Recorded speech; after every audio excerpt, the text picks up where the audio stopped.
6টা মাস যদি রেমিটেন্স বন্ধ হয়, শ্রীলঙ্কার চেয়েও খারাপ অবস্থায় বাংলাদেশে চলে যাবে। দেশের জন্য 9 মাস যুদ্ধ করে আজও দেশ থেকে মুক্তিযোদ্ধা ভাতা পায় তাদের পরিবারেরা, অথচ রেমিটেন্স আপনারা যদি বাংলাদেশে 6 মাস না পাঠান বা আপনারা যদি বৈধ পথে না পাঠান, এই ক্ষতিটা কার হবে? এই ক্ষতিটা হবে আমাদের প্রবাসী ভাই বোনদের পরিবারের, আমাদের দেশের সামগ্রিক উন্নয়ন। হ্যালো বন্ধুরা, কেমন আছেন সবাই? আশা করি সবাই অনেক অনেক ভালো আছেন। বরাবরের মতো আমাদের নতুন আরেকটি ভিডিওতে আপনাকে স্বাগতম। এই ভিডিওতে জানাবো প্রবাসীদের রেমিটেন্স বন্ধ করায় কতটা ক্ষতির মুখে দেশ। রেমিটেন্স বন্ধ করা নিয়ে প্রবাসী টিকটকারদের ভাইরাল কিছু ভিডিও। এই ভিডিওর লাস্টে জানতে পারবেন প্রবাসীদের গালি দিয়ে যা বললেন পলক। হ্যালো বন্ধুরা, আসুন আমরা প্রথমে জেনে নেই কোটা আন্দোলন ও রেমিটেন্স বন্ধ করা নিয়ে যা বললেন সৌদি আরবের প্রবাসী রাসেল। আমি ওই ব্যক্তি যে কিনা বর্তমানে প্রবাসে থাকি। অবাক বিষয় কি জানো?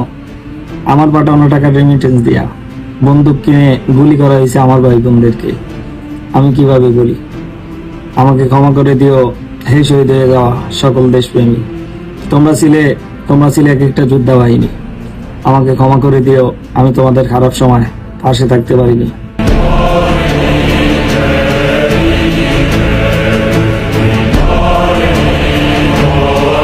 সত্যি রাসেল ভাইয়ের কথা শুনে খুব খারাপ লাগলো।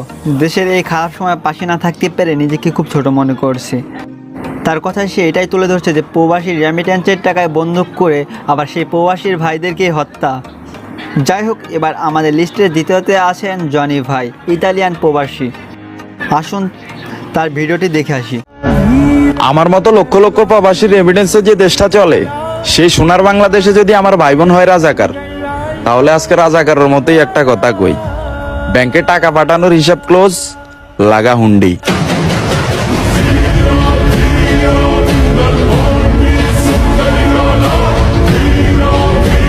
সত্যি কথাটা খুব ভয়ানক। 71 সময় জন্ম না নিয়েও হয়ে গেলাম রাজাকার। যাই হোক, আসুন এবার দেখে নেওয়া যাক যে আমাদের লিস্টে তৃতীয়তে আছে কি। আমাদের লিস্টে তৃতীয়তে আছে জাহিদ, মালয়েশিয়ার প্রবাসী জাহিদ। দেশের জন্য 9 মাস যুদ্ধ করে আজও দেশ থেকে মুক্তিযোদ্ধা ভাতা পায় তাদের পরিবারেরা, অথচ বছরের পর বছর নিজের দেশকে রেমিটেন্স দেওয়ার জন্য যুদ্ধ করতেছে প্রবাসীরা। সেই প্রবাসীদের লাশটাই নাকি ইউএস বিমান বহন করতে পারবে না। তো বলি, তোমাকে বাপের টাকা দিয়া প্রবাসী আইছিলাম রে, তবুও তো মাসের পর মাস সেই প্রবাসীদের কষ্টে কামানো রেমিটেন্স পকেটে নিয়ে চলাফেরা করো। সব প্রবাসীরা মিল্লা যখন তোমাদের ওই ইউএস বিমান বয়কট করে দিমু, তখন দেখবো ঠোঙ্গার মতো খালি বিমান আকাশে ওরা কি করো। বলি, জিন্দা প্রবাসীর কষ্টে কামানো রেমিটেন্স দিয়া বিমান তৈরি করিয়া আবার সেই বিমান এই প্রবাসীদের মৃতদেহটাই নিতে অস্বীকার করলা। বিষয়টা এমন হইল না যে সারা রাত নিজের ইজ্জত মানুষের কাছে বিলাইয়া আবার ভোর রাত্রে উজু করে নামাজে দাঁড়াইলা।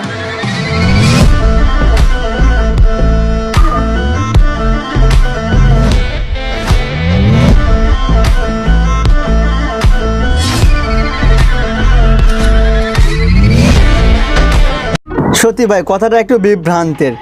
ইউএস বিমান নাকি প্রবাসীদের মৃতদেহটা নিতে আজ অস্বীকার করছে, কিন্তু ওই ইউএস বিমানটাও প্রবাসীদের রেমিটেন্স পাঠানোর টাকা দিয়ে কেনা। আসুন এবার দেখে নেই রেমিটেন্স বন্ধ করলে দেশ কোথায় যাবে। শুনে নেই আমাদের প্রিয় হুজুর মিজানুর রহমান আজহারির মুখে। 6টা মাস যদি রেমিটেন্স বন্ধ হয়, শ্রীলঙ্কার চেয়েও খারাপ অবস্থায় বাংলাদেশে চলে যাবে। Just only 6 months. ভয়ঙ্কর অবস্থা হবে বাংলাদেশে। এটা আল্লাহর পক্ষ থেকে একটা স্পেশাল রাহমা, মার্সি এন্ড ব্লেসিংস, যা আমাদের রিজিকের তাগিদায় সারা বিশ্বে যে কাজ করতে হয়, আমরা কাজ করি আর দেশে টাকা পাঠাই, আর সচল থাকে আমার দেশের অর্থনীতির চাকা, আলহামদুলিল্লাহ পড়ে। সো বাংলাদেশের গভর্নমেন্টকে আমি বিনীত অনুরোধ জানাবো, শ্রম মন্ত্রণালয়কে অনুরোধ জানাবো, এয়ারপোর্ট অথরিটিকে অনুরোধ জানাবো, আমার শ্রমজীবী ভাইদের সাথে ভালো আচরণ করুন। বিদেশি রেমিটেন্স হলো এমন একটি প্রক্রিয়া যার মাধ্যমে দেশের কর্মরত ব্যক্তিদের তাদের উপার্জিত অর্থ তাদের স্বদেশে প্রেরণ করে। এই প্রেরিত অর্থ দিয়ে দেশের চাকা ঘুরতে থাকে, দেশ উন্নত শিখরে পৌঁছে যায়। রেমিটেন্স একটি দেশে এর জিপিডি বৃদ্ধি সহায়তা করে। দরিদ্র পরিবারগুলো এই অর্থের মাধ্যমে তাদের এর জীবনযাত্রার মান উন্নয়ন করতে পারে। দেশের বৈদেশিক মুদ্রা রিভার্স বাড়ে এবং অর্থনীতিতে স্থিতিশীল করতে সহায়তা করে। প্রাপ্ত রেমিটেন্স থেকে স্থানীয় বিনিয়োগ বৃদ্ধি পায়, যা কর্মরত স্থানে সৃষ্টি সহায়তা করে।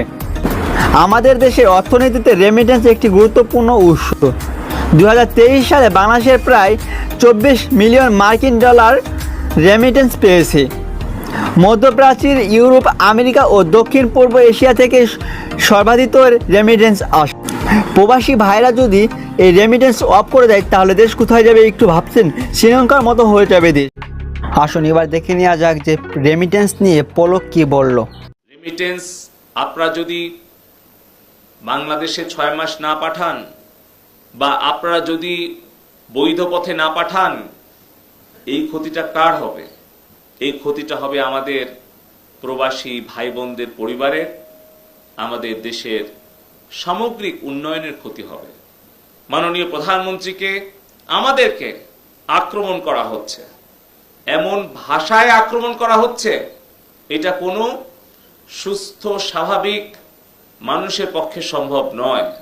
যারা আজকে উস্কানি দিচ্ছে যে রেমিটেন্স পাঠিয়েন না, রেমিটেন্স পাঠানো 6 মাস বন্ধ রাখেন, তাহলে পারে সরকার পতন হয়ে যাবে, আমি তাদের উদ্দেশ্যে বলতে চাই 2009 সালে আওয়ামী লীগের সরকার গঠনের আগে আর কি কোনো সরকার ছিল না? তখন তারা কেন এই ইন্টারনেটের দাম কমাতে পারলো না? কেন তারা 4G নেটওয়ার্ক দিতে পারলো না? সো গাইজ, ভিডিওটি ভালো লাগলে চ্যানেলটি সাবস্ক্রাইব করে যাবেন আর 1000 লাইক পূর্ণ করে দিয়ে যাবেন। আর এতক্ষণ সাথে থাকার জন্য আপনাকে অনেক অনেক ধন্যবাদ। দেখা হচ্ছে নতুন কোনো ভিডিওতে।